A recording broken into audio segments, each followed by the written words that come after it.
الرجيم.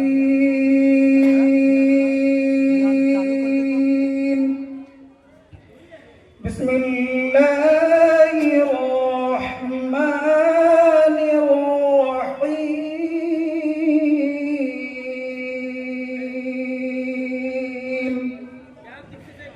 وقال الذين كفروا لا تسمعوا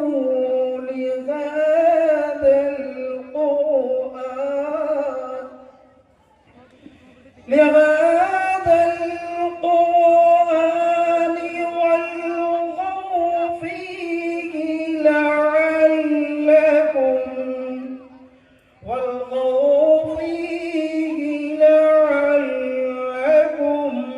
تغلبون.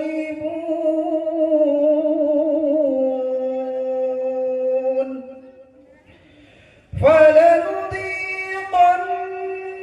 الذين كفروا عذابا شديدا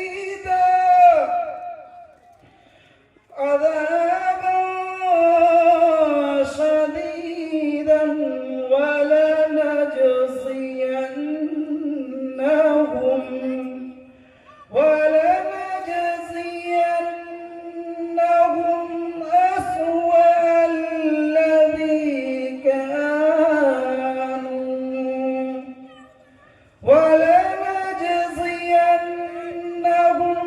أسوأ الذي كانوا يعملون.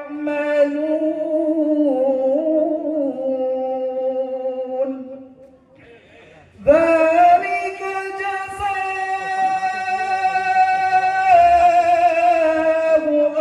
أعداء الله النار لهم فيها دار الخلد جزاء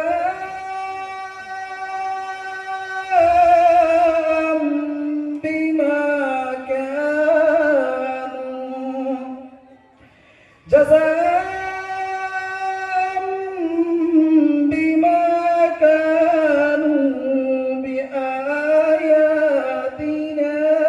يجحدون.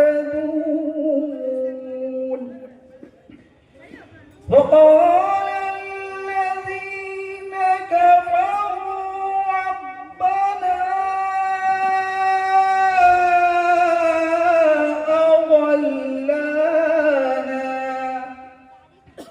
ربنا أضلنا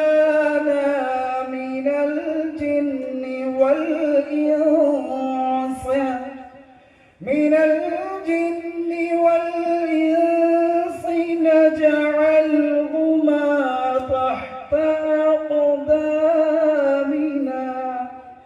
تحت أقدامنا ليكونا من الأسفلين. إن الذين قالوا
صدق الله